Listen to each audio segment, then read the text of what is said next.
Hey there. This chapter is a pretty special moment. The song Daniel listens to is actually written and recorded by one of my good friends, Axel Gazadi. He didn't write this song for my book, but it fits so well with this chapter that he's allowed me to use it. You will hear the original MP3 version of the song during the chapter. Now, a couple words have shifted between the MP3 and the written version so that it fits better with the world of Palmara. But don't worry, I will have the written words on the screen so that you can follow along. I hope you enjoy the song, and I'm going to include his official music video link in the description below. Make sure to sub to his channel for more awesome music. Anyways, here's this week's chapter. Chapter 17. No Lie. Lunar date 3.1625.6.1. 1 hour and 51 minutes after night rise. And Emilyn pushed. And I'm sorry for telling you to shut up at the prep tournament. It really wasn't one of my finer moments. Daniel was sitting in his room with Joseph and Emilyn. Joseph had moved in with another friend down the hall after their fight at the end of the tournament. Daniel was hoping that after tonight, his friend might move back. Like I said in the video, Daniel continued with earnestness, if I could take it all back, I would. I hate how I acted towards you. I hate how we lost time together this summer because of my idiotic actions. We will never get that time back, and it may be our last summer together before our careers drag us off in different directions. I had one hope for this year, to spend as much time with you two as possible, and I blew it. I just wish you would come to talk to us about everything before becoming a real coda, Emilyn stated with a sigh. Don't do that again. The three of us have been together since we were born. A small smile started to appear. We can't ruin perfection. Daniel smiled back. So does that mean you forgive me? I do, Emilyn assured him. I'm not so sure yet, Seth responded honestly. Joseph's response didn't surprise Daniel. He did deserve the doubt. Seth had been hesitant throughout the entire conversation. How do we know you won't resort back to being a coda as soon as something goes wrong again? Seth's gaze never left Daniel's. Seth! Emmy exclaimed. Daniel held up his hand. It's a fair question, Emmy. He turned to his friend. I wish I could assure you that I won't ever act this way again. But I'm afraid that if I did, I'd be misleading you. I have no intention of being that person again, and if he ever resurfaces, you have my permission to hold me accountable and take me to task. In what way? Seth inquired with a tilt of his head. Because if you recall, we did try to do that. Daniel mulled it over in his mind before responding. If I ever do it again, and I am not sorrowful for my actions, then I will submit myself to discipline before the community of the followers back in Trufon. To solidify this, I will record this in a message and send it to them and to you as a sign of accountability. Joseph and Emmy were shocked by his response. He understood why. By allowing himself to be presented to the community, he opened up the possibility of being excommunicated from the group for a time of repentance and soul-searching. This type of situation was only done in extreme circumstances when a follower of Arnion chose to reject the proclamations of Arnion. In Trufon, the last time it happened was over 200 years ago. This is how important you both are to me, and how committed I am to righting my relationship with the both of you, he said with sincerity as he looked at both of them, his heart clearly on his sleeve. Daniel, you don't have to do that, Emmy said while shaking her head. Yes, I do, Daniel replied. I know it isn't enough for me to say these words. I need to back them up with actions, and this is the one I could think of that would prove my integrity. Joseph stood up and straightened out the ruffles in his pants. And if the community decides to excommunicate you, you'd accept their decision? With no hesitation. I don't want to ever be that person again. I just can't go back to him. 2 months was far too long for me. He kept silent about the parts of him that enjoyed being pursued by others and seen in the light of being prestigious. He knew these desires were something he was going to have to wrestle with for the rest of his life. Arnion, please give me strength. I already am. Even on the days you fall down, I will help you back up. Always. So who gets to determine when you're being a coda and when you're not being a coda? Seth crossed his arms. Maybe we can program Candy to set off an alarm when you are getting too close to the coda line. Daniel stumbled over his words. I guess that's something we could do. I'm not sure how we could program it, though. Seth laughed, a big smile on his face. Daniel, I'm kidding. I can sense the truth behind your words. I forgive you. Daniel let out a deep sigh of relief. Thank you.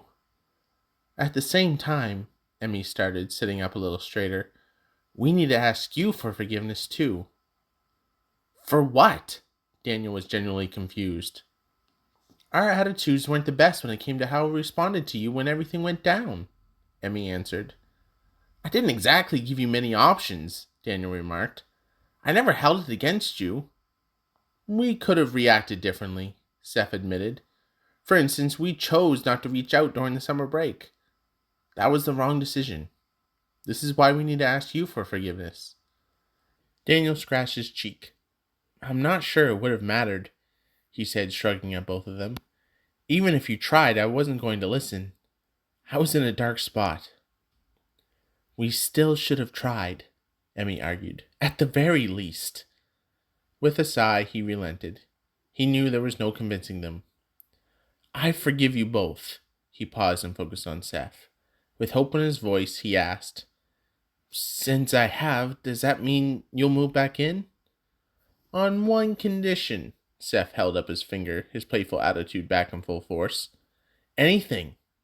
Seth glanced over at Emmy and then back to Daniel. You rejoin the Shadow Gryphons. What? The invite was unexpected. Look, this isn't why I did this. Besides, I'm sure you found your replacement by now. We haven't, Emmy shrugged. We didn't even look, Seth added. Daniel was confused once again. Why not? The World Championship is in 4.5 weeks. You need someone to practice with. He doesn't get it, does he, Emmy? Emmy shook her head. Not at all. He was even more confused now. What don't I get? What am I missing? Emmy answered. Daniel, remember how I said we've known each other our entire lives? Yes. Well, this means we know you pretty well, Emmy said, pointing at him. Extremely well, Seth corrected. Yes, anyways, we believed you'd come around. We didn't know when and we didn't know how long, but we knew it was going to happen because we know you, Emmy explained, adding a smirk as she finished. The person you were acting like was a fake. And you wouldn't be able to keep it going for long. You aren't an actor, Seth said with a grin. There's a reason why you're going to be a history teacher. Thanks, I think, Daniel answered, trying to clear his confusion. He needed some clarity. So wait, you didn't recruit someone else because you were waiting for me to realize my mistakes? Yes, Emmy said with a nod. But what if I didn't before the tournament? What if I took longer than it did? Daniel questioned, still in disbelief. We would have withdrawn, Seth declared. Withdrawn? But we fought so hard to get there. Why withdraw after all we accomplished? Daniel really didn't understand their thought process. Because we are the ones who did it together, Daniel, Emmy reminded him, her finger swirling around in a circle to indicate all of them. It didn't feel right going to the World Championship without you since it's our dream together. Daniel couldn't believe his ears. He buried his head in his hands and his eyes watered. He felt the embrace of both of his friends around him. I don't deserve you both. Not after what I did to you. A guy couldn't ask for better friends. You really couldn't, Seth smirked. We are two of the best. The three of them laughed together. I love you both, Daniel said, looking up at them. We love you too. Love you, bro. But we still haven't received an answer. Will you rejoin the team or not? Seth ruffled Daniel's still gray hair. Daniel didn't hesitate. Of course. Let's win this thing. And even if we don't, I'm going to have a blast being there with you two. True. Emmy dragged out the word. Let's win it, though. Yeah, we want to continue on Cammy's legacy, Seth pointed out. A wave of remorse overcame Daniel. I haven't even spoken to Theo since before we left for summer break. Does he know about everything going on? Well, Seth said, he wasn't at the prep tournament since it brings up old wounds. He does follow you on the hub, though, so he must know something. We haven't been there since we've been back, though. I should go pay him a visit, Daniel decided. Do you want to come? Actually, Emmy responded, I think you may want to hold off on that visit. Why, Emmy? Emilyn pulled back a little from their huddle on the bed. The light from Artima and Looney danced across her face in the low-lit room. Abigail wants to speak with you. Daniel's heart skipped 3 beats. I didn't think she'd ever want to speak to me again. She hasn't responded to any of my messages. She was waiting to see how our conversation with you went. She wanted to know if you were being real or if this was some sort of ploy. I told her you weren't that great of an actor. Seth playfully punched him in the arm. But she still insisted. Daniel snickered at Seth and then pointed his question towards Emmy. And? I told her it went well.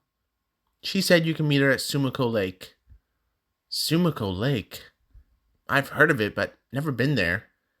Thankfully, Candy can point me in the right direction. It is a nice spot. I took Emmy there for a picnic last year. Notice, he said last year. I'm still waiting for one this year. Emmy rolled her eyes at Daniel. Seth clicked his tongue. Don't be hasty, Emilyn Murry. If I kept doing the same thing over and over, it would get boring. I like keeping you in suspense, he smiled. Despite Daniel's best effort to pay attention to their conversation, his mind was focused on Abigail. She wants to speak to me. I guess that is good news. I do want to apologize in person to her too, but I wonder why she wants to speak to me. He keyed Sumiko Lake into his nexus. About 25 minutes. Not bad. Wait and see. I don't want to spoil the surprise, Daniel heard Seth proclaim. Sure. Emmy rolled her eyes once again.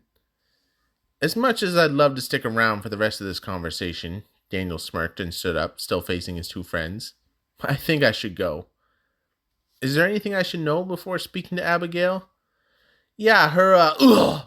Seth grunted as Emmy's elbow found his stomach. She will explain everything. Be honest. Be real. Be yourself, Daniel, Emmy encouraged with motherly affection. He was curious what Seth was going to say, but he let it slide. I will.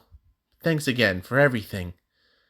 Maybe tomorrow we can grab supper together and play some card games.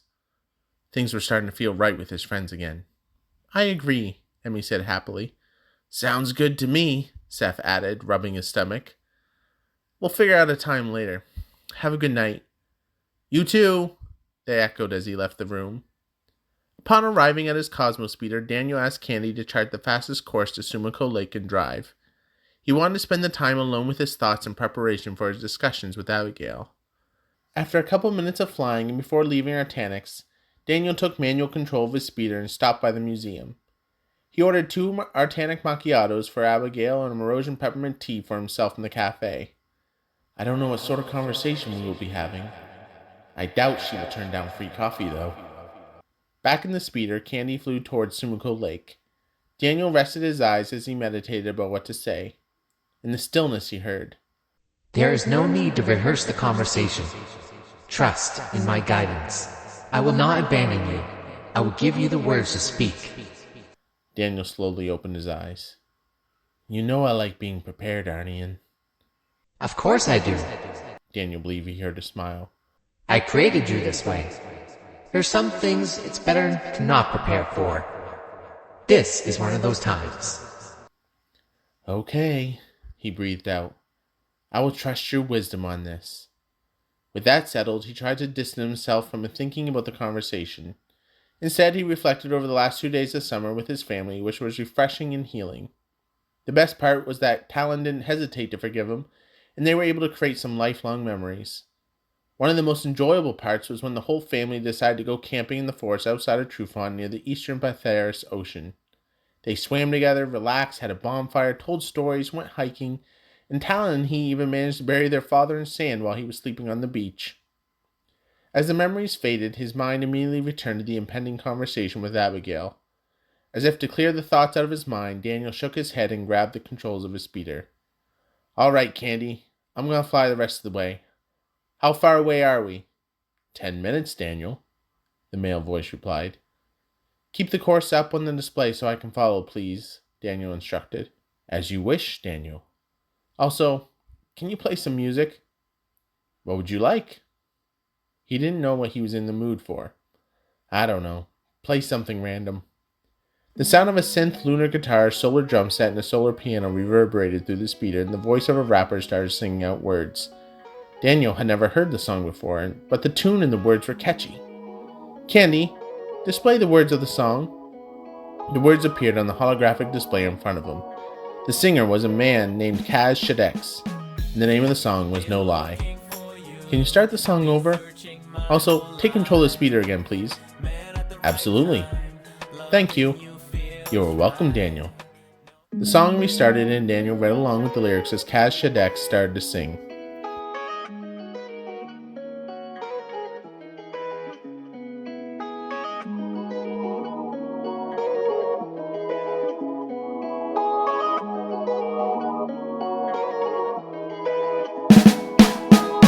Yeah, been looking for you, been searching my whole life. Met at the right time, loving you feels right. No, no, no lie. No, no, no lie. Been looking for you, been searching my whole life. Met at the right time, loving you feels right. No, no, no lie. No, no, no lie. No, no lie. No, no lie. No lie. No, no lie. Surfing up the wave, going with the current of your love. Loving you is right, hurting but I'm brave. Trusting your love, future looks bright. My past is my past, but I've been cynical as time passes fast. Real love these days is hard to grasp. Real ones stay true, even through storms of love. We bear cues, hitting home runs together like Babe Ruth. Takes two to tango, motto rings true. No longer bulletproof. Love with no roof, open up my heart, got more love to give. Jesus got us, babe, in this world we live. Snakes can deceive us, toast to the good life. May the heavens receive us. Oh, oh, oh, oh, yeah. Been looking for you, been searching my whole life. Met at the right time, loving you feels right. No, no, no lie. No, no, no lie. Been looking for you, been searching my whole life. Met at the right time, loving you feels right. No, no, no lie. No, no, no lie. No, no lie. No, no lie. No lie. No, no lie.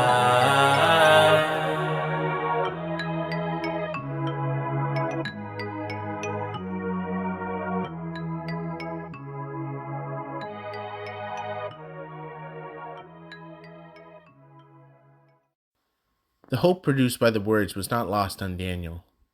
Dare I hang on to this hope? He wondered if Candy had truly selected the song randomly or if his onboard AI had some sort of intuition with what was occurring in his life. Or maybe Arnion influenced somehow. He continued to hum and whisper the words of the chorus as he listened to it a second time, and then a third. The lake came into view. Daniel turned off the forward lights of his speeder to better observe the serene beauty of nature. Even with cosmology spread out all over the world, there were still some untouched areas of pure elegance. Artema and Looney were completely full from the light of Palmara's sun, appearing to hover gently over the water. The stars were out in full force, and Daniel could remember a time when he had witnessed so many clustered together. My father would love it up here. I'll have to bring him in his telescope sometime. Maybe we can all go camping again. He saw the empty area where Abigail's speeder was parked. He angled his speeder down through the air and parked right beside her. A well-traveled gravel path headed east through a lightly forested area towards the lake. Daniel took a deep breath, grabbed the tray holding their drinks, and started walking in their direction. Within 20 seconds, the lake came into view. A small wooden dock extended out into the calm water. It almost seemed like one could walk across the lake to the other side without disturbing the peace. On the dock, with her back towards him, Abigail was perched on the deck. Her feet appeared to be dangling off the side in the water. Even though it was the first day of autumn, the summer temperatures were still persisting. Both of them were in shorts and short sleeves, and the air had no hint of cooling off. She didn't turn around and greet him as he continued walking towards her. She had to have heard my speeder. She must know I am here. Still, I don't want to scare her. Hey, Abigail. His voice nearly cracked, and he silently berated himself. Without moving her body, she responded, Hey, Daniel. Her voice didn't sound full of hatred. Almost sounded normal. Finally, she turned to face him and motioned with her hands. Do you want to come sit and talk? Yeah, I think that would be good. He sat down beside her, cross-legged. He wasn't interested in putting his feet in the water. Here, I bought these for you. Figured you might like a coffee. Or two. She smiled over at him and her eyes grew large. Are those Artanik macchiatos? From the museum cafe. He tried to sound normal. Recognition dawned on her face. Thank you. Anytime. The awkward silence lingered. Daniel wondered if he should start talking. The issue was, he didn't know where to exactly begin. Abigail solved the problem by speaking. I saw your video on the hub. Well, I guess that's a good place to start. I meant every word. He took a sip of his tea, staring off into the horizon across the lake. The peppermint soothed his throat and his heart. I know I apologized in the video, but I did want to apologize in person. He shifted uncomfortably. He needed to come clean with everything. So he blurted it all out. I won't lie to you anymore, Abigail. I had a crush on you before we were paired together by Professor Michaels. It wasn't anything super serious. It was just one of those school crushes. You know, the one where you see the person, except you never talk to them, and you create a fantasy in your mind of how you will finally meet, fall madly in love, and live happily ever after? He conveyed lightheartedly. Abigail nodded, drinking some of her coffee. He turned towards her as his blue eyes locked with her green eyes. He felt as if she could peer into his soul through his eyes. Ironically, that helped him stay focused with what he wanted to say. Anyways, when we were paired together, I tried to ignore my emotions toward you. I did want to be your friend, and only your friend. Especially since you were with Dorn. He paused. But with each passing day, my emotions became more and more difficult to control. I didn't realize it then, but you were right. I didn't see you for who you were. At least not all of you. His voice trailed off, shame creeping in as he continued to speak. I wanted you to change. I wanted you to follow Arnion. And I allowed that desire to dictate my actions towards you. I thought if I was nice to you, then you see that Arnion was real and want to become a follower. But that wasn't honoring you. I shouldn't have put a stipulation on our friendship. I should have accepted you for who you are and not who I wanted you to be. He took another sip of tea before continuing. I let my emotions eat away at me until they turned to frustration and anger. I became a coda. I treated you horribly. I know I already said all this in the video, but I want to repeat it. I'm sorry, Abigail, for the mean words I said to you. I'm sorry for being a douchebag at times. I'm sorry for not honoring you the best of my ability. I'm sorry for letting my shame and guilt lead me to become a person I didn't even recognize. I'm sorry for the comments I said on the day of our presentation. I wasn't empathetic to how you were feeling. I'm sorry for not being your friend when you needed me. I'm sorry for... Gosh, the words caught in his throat. I'm just sorry for everything. I don't know what the future holds. And I know it may take a while before you consider me a friend again. The words sent a pang of guilt across his chest. Whenever that day comes, I promise to be your friend with no strings attached. Abigail turned to gaze back towards the open water. Thank you, Daniel. I forgive you. I truly do. It takes a lot of guts to release a video on the Aether like you did. It will be there forever, you know. Daniel chortled. I know. My descendants will be able to look back at how much of a coda I really was. Hopefully they learn from me and not repeat my mistakes. Yeah. Abigail also laughed. But you are not the only one who needs to apologize. Once again, he wasn't expecting this. Oh? I wasn't exactly a good friend either. I was so caught up with pleasing my parents and trying to keep Dorn's approval that I let it influence my friendship with you. The truth of the matter is, since we're being honest, I was attracted to you too. I was also confused with everything going on. I saw the love between your family and with Seth and Emmy, and I was just jealous. I wanted that for my life, but I didn't believe I was allowed to have it. She took his left hand in her right. He didn't resist, setting down his tea beside him. He listened. I was never fake with you, though. Everything I said was true. Everything I ever did was true. Even the kiss. I only backpedaled because I was afraid it might ruin my relationship with Dorn. My parents put so much pressure on me to stay in the relationship because of the prestige it would give. And through me, my family would be seen as one of the elite in Palmara. But it wasn't right of me to do that to you. Not until I figured everything out. So I am sorry too, Daniel. I'm sorry for treating you like someone who I could unload all my baggage on without taking time to realize the toll it might have on you. I'm sorry that I seemed to take advantage of your kindness. I never intended to do that. I'm sorry for the words I said to you during our fight in order to hurt you like you hurt me. I'm sorry for kissing you, not because I didn't want to, but because I now know it sent the wrong message at the wrong time. You were also drunk, Daniel pointed out, smiling softly, trying to lighten the mood. Yes, Abigail snickered, looking away for a moment, and then returning her gaze back to him. I knew what I was doing, though.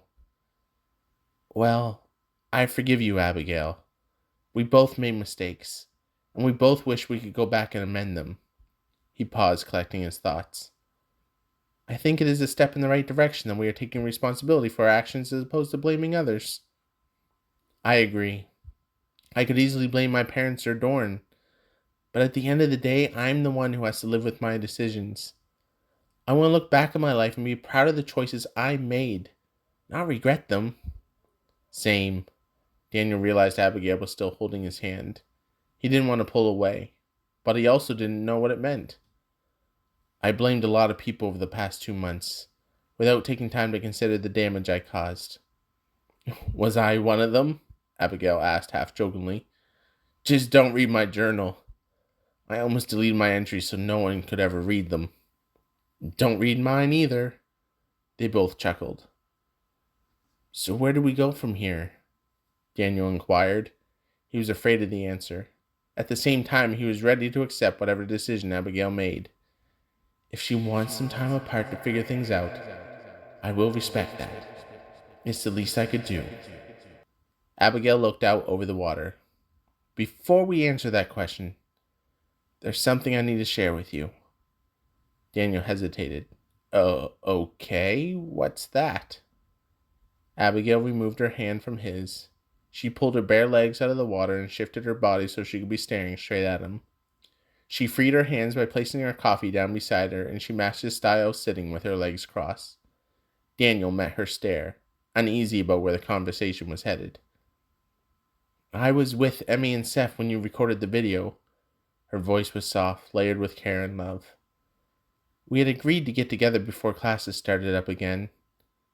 I was in a low place on that day. I'm starting to come out of it now, though. I can relate. Daniel hoped she sensed he was sincere. Can I ask what happened? Be patient, Arnion boy, she smiled. When she used the nickname playfully, his uneasiness started to wane. I'm going to tell you. Well, on my way back to school, Dorn called and broke up with me. Apparently he's moving to Cladonia and entering into a relationship with Sybil Allen. Daniel recognized the name. The Chancellor's daughter? He was reminded of when they found out that Natalie Allen died. Regret filled his heart for the way he acted. I should have consoled her instead of tearing her down. No, Daniel, don't do this. She has forgiven you. It's gone. Yes. As you can imagine, my parents were none too pleased. They shared their disappointment with me right away. I blew up at them. I told them not to contact me anymore. I told them I wasn't going to be their game piece to move wherever they wanted to gain prestige for the family. A tinge of sadness was now in her voice. Inside his chest, his heart broke. He knew how much Abigale wanted to please her parents. All they wanted to do was use her. I may not completely understand, but I know it must have been difficult for you. His voice trailed off. It was easier than I thought it would be. Anyways, I shared all this with Emmy and Seth, and we talked. Then we saw your video, and we talked some more. They helped me realize that we all make mistakes, and our mistakes don't have to define who we are or who we will become. I always hoped there was more to this life than prestige. They helped me see the truth. His ears perked. He didn't want to hope, yet he did at the same time. The truth? What truth? Abigale's eyes sparkled. Hope and joy replaced the sadness in her voice. The truth, Daniel. Despite all we've been through, despite all we screwed up, despite everything that has happened in the past few months, I've come to the understanding that Arnion is real. A part of me always wanted to believe, especially when you talked about Arnion and the relationship you share. I just didn't want to admit it to myself because I was afraid of what it might mean. But I'm not afraid anymore. She held her head up high, still keeping eye contact. I can hear Arnion's voice. Before you arrived tonight, we were talking, and it was... She caught herself before she started to cry. It was amazing. Words can't describe it. I'm learning what it means to follow the proclamations, not because of some strict law to do. No, I want to do it because it's the right thing to do. Daniel couldn't contain his joy. He raised his hands up in the air and let out a loud "Woohoo!" that echoed across the lake. Abigale's laughter was mixed with tears. I want to give us a second chance, Daniel. A real chance. No prestige, no Dorn, no confusion, just you and me. Maybe you think I'm only saying I'm following Arnion to be with you. I assure you I'm not. I understand if you need time to see what I say is true or not. The realization of her words hit him. Daniel wasn't expecting any of this when he flew out here tonight. He wished he had, so he could have thought of something smart or witty to say. Trust in my guidance. I will not abandon you. Be you. Act naturally. Is she telling the truth, Arnion? Is this for real? In the distance, a light appeared over Abigale's head. Daniel didn't know the source. He didn't care. He recalled the words Arnion shared with him at the beginning of the year. Follow me, and I will light the road ahead. Leaning forward, Daniel placed his hand on Abigale's face. I believe you, Abigale. And without any other words, Daniel and Abigale kissed under the light of the two moons. There was no guilt. There was no shame. There was no second guessing. There was no regret. There was only love. Thank you for listening to my book, Palmara, A Dying Breed. I'd love to hear your feedback. What do you like? What do you think needs some work? What are you most interested to see happen? What questions do you have? At the end of every chapter, I'll have these slides that show how time works in Palmara, plus the different sayings and terms to help you engage with the world. As well, the characters who appear in each chapter will be found in the video description. Be sure to check it out. And if you're enjoying this and enjoy other stories, please make sure to like, comment, share, and subscribe. You can always join the Discord with the link in the description as well. Until next time, Hine Akmatov, which means how pleasant it is for humanity to dwell in harmony with one another. Take care.